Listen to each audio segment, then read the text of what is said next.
Shalom Bapak Ibu dan Saudara GKI Klasi Solo yang dikasihi Tuhan.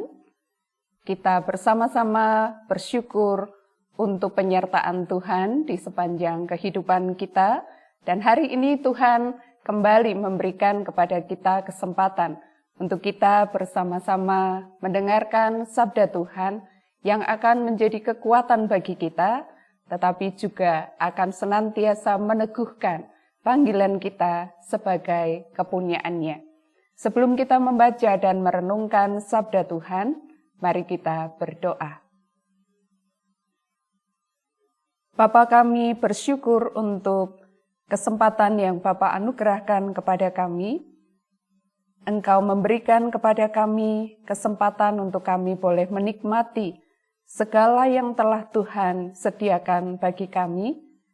Kami mengucap syukur untuk kesempatan yang masih Bapa anugerahkan, untuk kami mengerjakan panggilan kami sebagai murid-murid Kristus. Terima kasih Bapa di surga karena Engkau bukan hanya memanggil kami dan menyediakan kepada kami ladang untuk kami kerjakan, namun Engkau juga berkenan untuk memperlengkapi kami dengan segala hikmat, kekuatan, kemampuan, untuk kami mengerjakan apa yang telah Engkau persiapkan.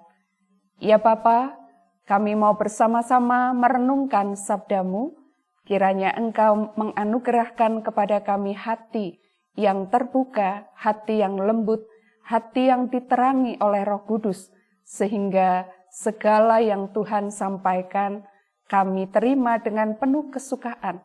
Kami memberi diri kami di dalam tangan-Mu untuk dibentuk dan diperbaharui melalui firman-Mu. Terima kasih Bapa di surga, kami berdoa dan mengucap syukur di dalam nama Tuhan kami, Yesus Kristus. Amin. Firman Tuhan pada hari ini diambil dari 1 Korintus pasal 1, ayat 14 sampai dengan ayatnya yang ke-31. 1 Korintus pasal 1, ayat 14 sampai ayat 31. Aku mengucap syukur bahwa tidak ada seorang pun juga di antara kamu yang aku baptis selain Krispus dan Gaius, sehingga tidak ada orang yang dapat mengatakan bahwa kamu dibaptis dalam namaku.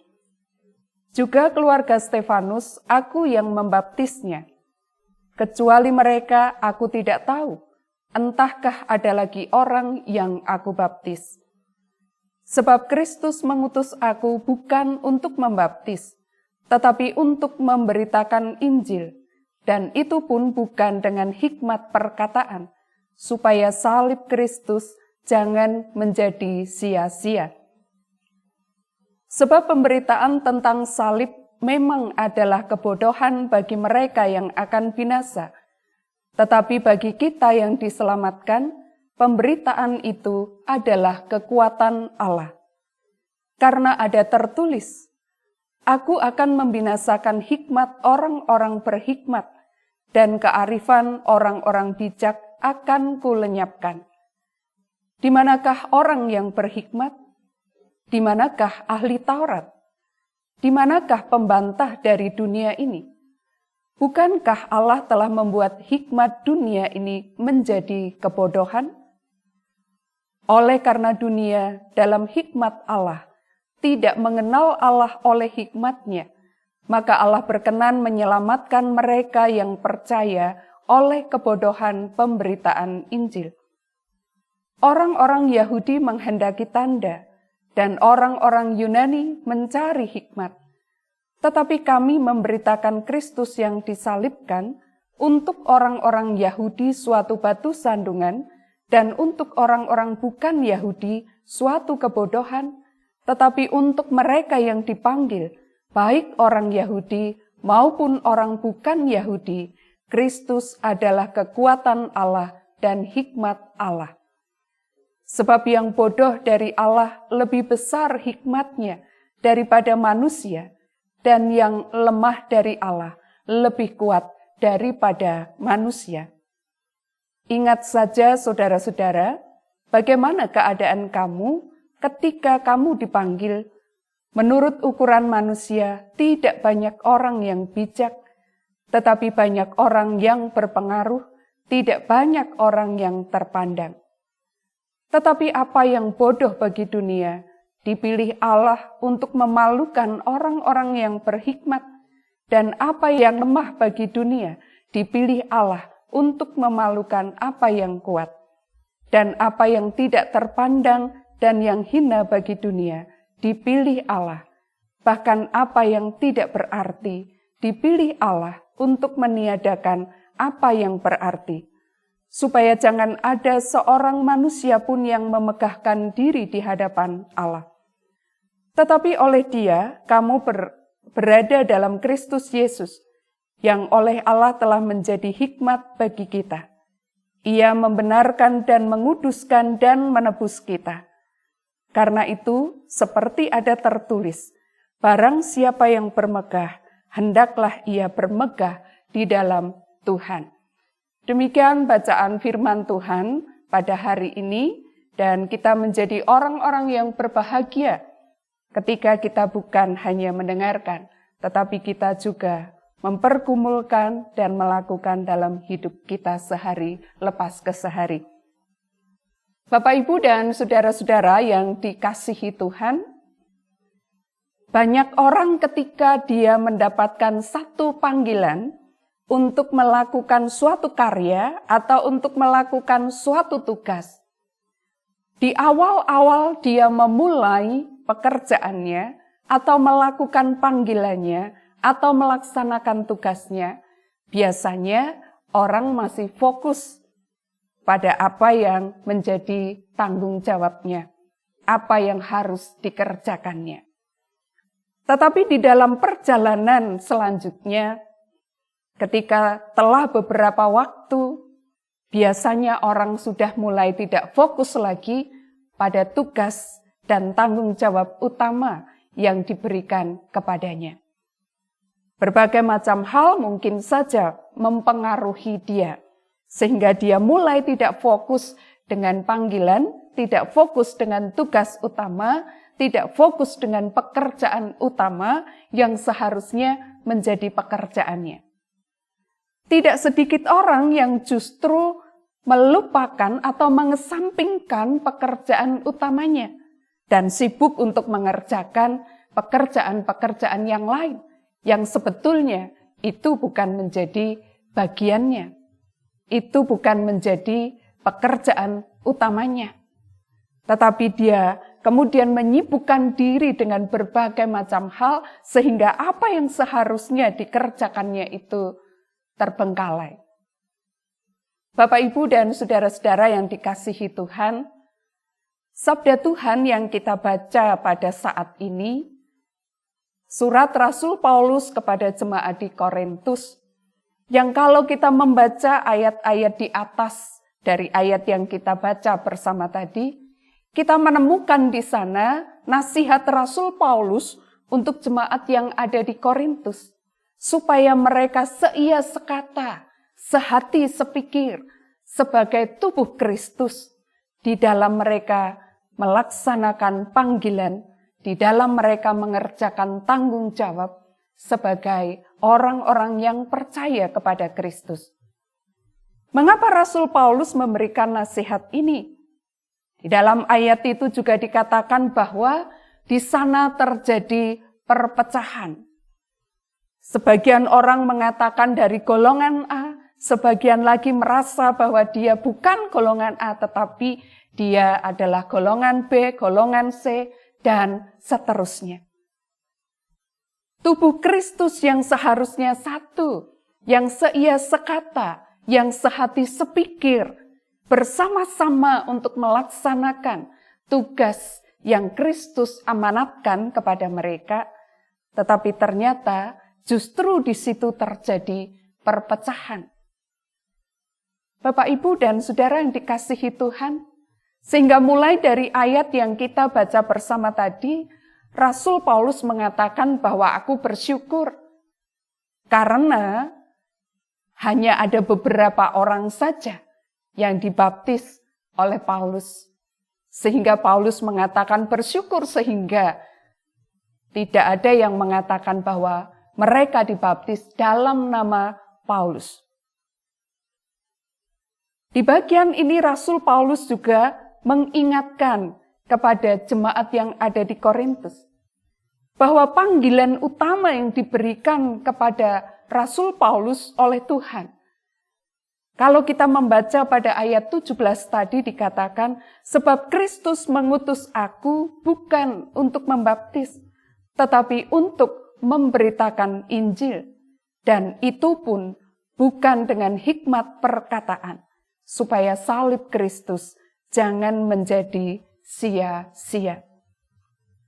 Bapak, Ibu, dan Saudara yang dikasihi Tuhan, tentu di dalam perjalanan Rasul Paulus melakukan panggilannya, di dalam dia melaksanakan tugas dan tanggung jawabnya, berbagai macam hal itu juga dihadapi.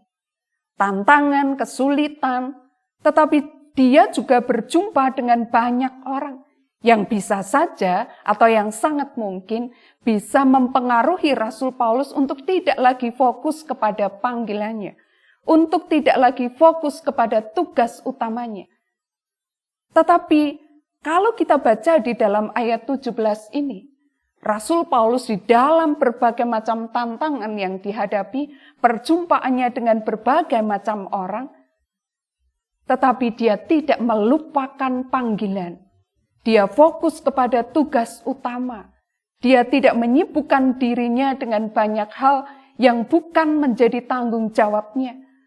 Tetapi di dalam berbagai macam karya yang dilakukannya, Rasul Paulus tetap fokus bahwa panggilannya adalah memberitakan Injil. Memberitakan kabar sukacita, memberitakan kasih Kristus, memberitakan salib Kristus. Dan di situ pun Rasul Paulus juga tidak mengandalkan kekuatannya, mengandalkan hikmatnya, mengandalkan kemampuannya, tetapi dia mengandalkan Tuhan. Dan dia berkata, supaya salib Kristus jangan menjadi sia-sia.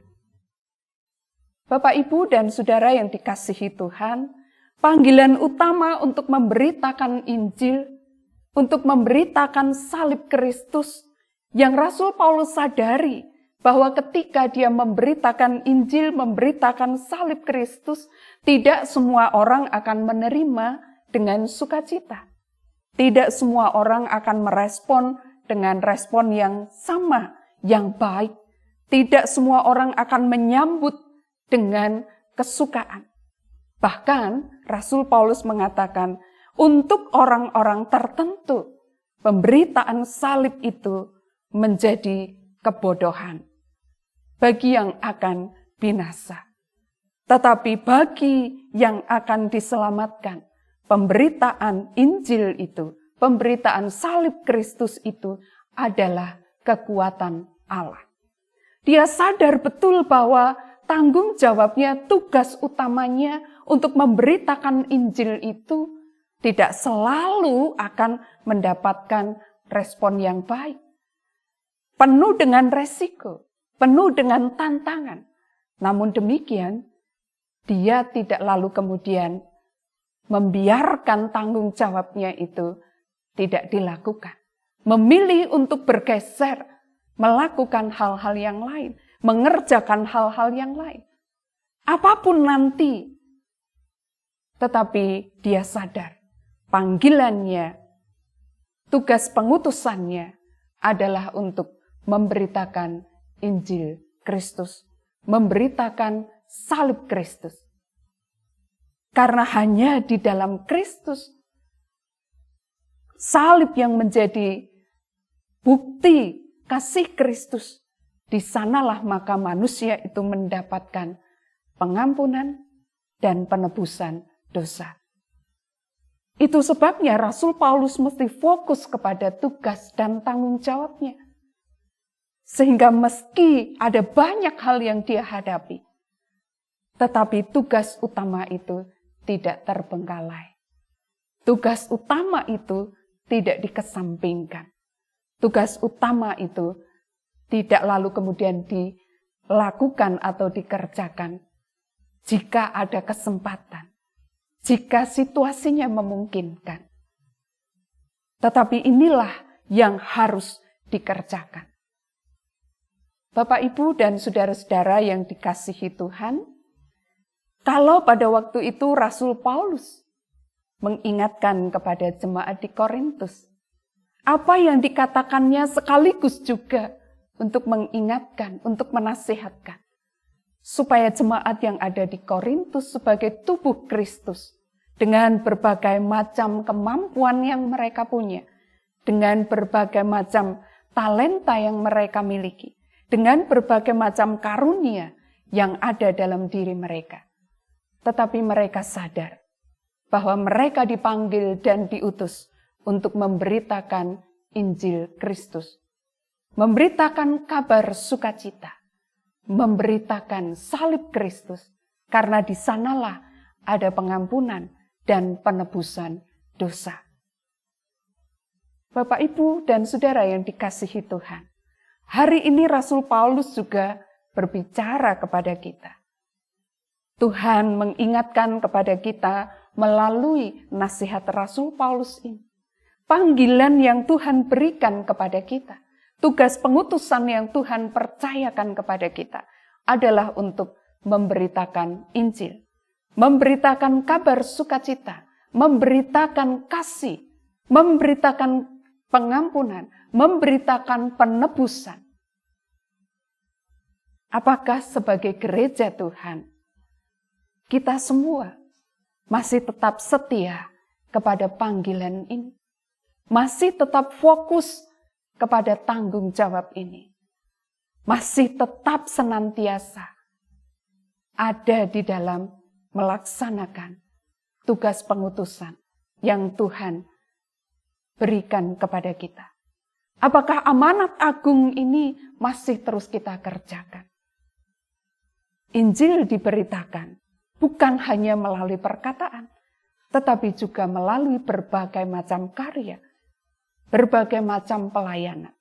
Tetapi satu hal, Bapak, Ibu, dan saudara, kita mesti tetap mengingat dan menyadari bahwa apapun yang kita lakukan, tujuan utamanya adalah untuk memberitakan Injil, untuk memberitakan salib Kristus, kasih Kristus, kabar sukacita dari Kristus, pengampunan dan penebusan dosa dari Kristus.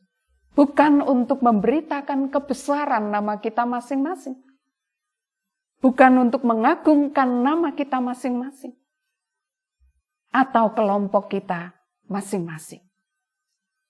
Mari kita sehati, sepikir, seia, sekata. Justru karena kita menyadari bahwa ketika kita melakukan tugas pengutusan ini, berbagai macam tantangan, berbagai macam hambatan, berbagai macam resiko bisa terjadi. Maka jangan sampai kita terpecah belah. Tetapi kita tetap menjadi satu sebagai tubuh Kristus. Saling menguatkan, saling mendukung, saling menopang, saling mendoakan, saling menghibur.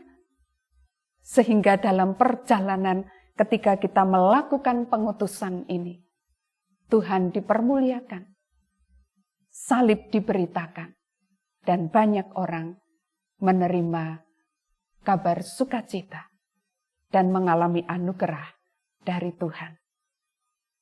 Bapak, Ibu, dan saudara-saudara yang dikasihi Tuhan, hari ini Tuhan masih memberikan kepada kita kesempatan. Karena itu biarlah kita kembali mengingat akan panggilan kita, fokus kepada panggilan kita. Jangan sampai sebagai gereja terpecah belah oleh karena hal-hal yang sederhana, yang sepele, yang kecil, sehingga tugas pengutusan, panggilan yang Tuhan berikan kepada kita abaikan. Tidak lagi bisa dilaksanakan dengan baik. Kiranya kita akan diperlengkapi, dan hari ini melalui setiap karya kita, melalui setiap perkataan kita, dimanapun kita berada, Injil itu tetap diberitakan. Dan banyak orang menerima kabar sukacita, merasakan kasih Kristus, dan mengalami kehadiran Tuhan di dalam kehidupan mereka. Kiranya Tuhan Yesus memberkati kita. Mari kita berdoa. Bapa, kami bersyukur untuk sabda-Mu yang Kau sampaikan kepada kami. Kami mohon ampun Bapa, jikalau selama ini kami melakukan berbagai macam kesibukan, kami melakukan berbagai macam hal, tetapi kami melupakan bahwa ketika kami mengerjakan berbagai macam hal, panggilan kami adalah memberitakan Injil Kristus. Terima kasih Bapa di surga untuk sabda-Mu ini, menyadarkan kepada kami sebagai gereja-Mu, supaya kami bukan hanya sibuk untuk beraktivitas, tetapi kami sadar melalui berbagai macam aktivitas kami harus tetap memberitakan Injil-Mu di sana, baik melalui kata dan juga melalui setiap karya-karya kami, pelayanan kami. Bapa di surga, kami berdoa untuk GKI Klasis Solo ini, Tuhan satukan kami, dan Tuhan akan membuat kami sehati sepikir, seia sekata, untuk kami mengerjakan panggilan yang Engkau berikan kepada kami. Ketika kami hadir di tengah-tengah masyarakat, di tengah-tengah lingkungan, di dalam kondisi pandemi saat ini, perlengkapilah kami ya Tuhan, supaya keberadaan kami boleh menjadi alat Tuhan untuk menyatakan kehadiran-Mu bagi sesama kami dalam keputusasaan mereka, dalam kesakitan mereka, dalam berbagai macam perjuangan mereka, dalam duka mereka, sehingga mereka tahu bahwa mereka tak pernah sendiri, tetapi ada Tuhan yang hadir dalam hidup mereka. Bapa Sorgawi, kami serahkan juga untuk bangsa dan negara ini.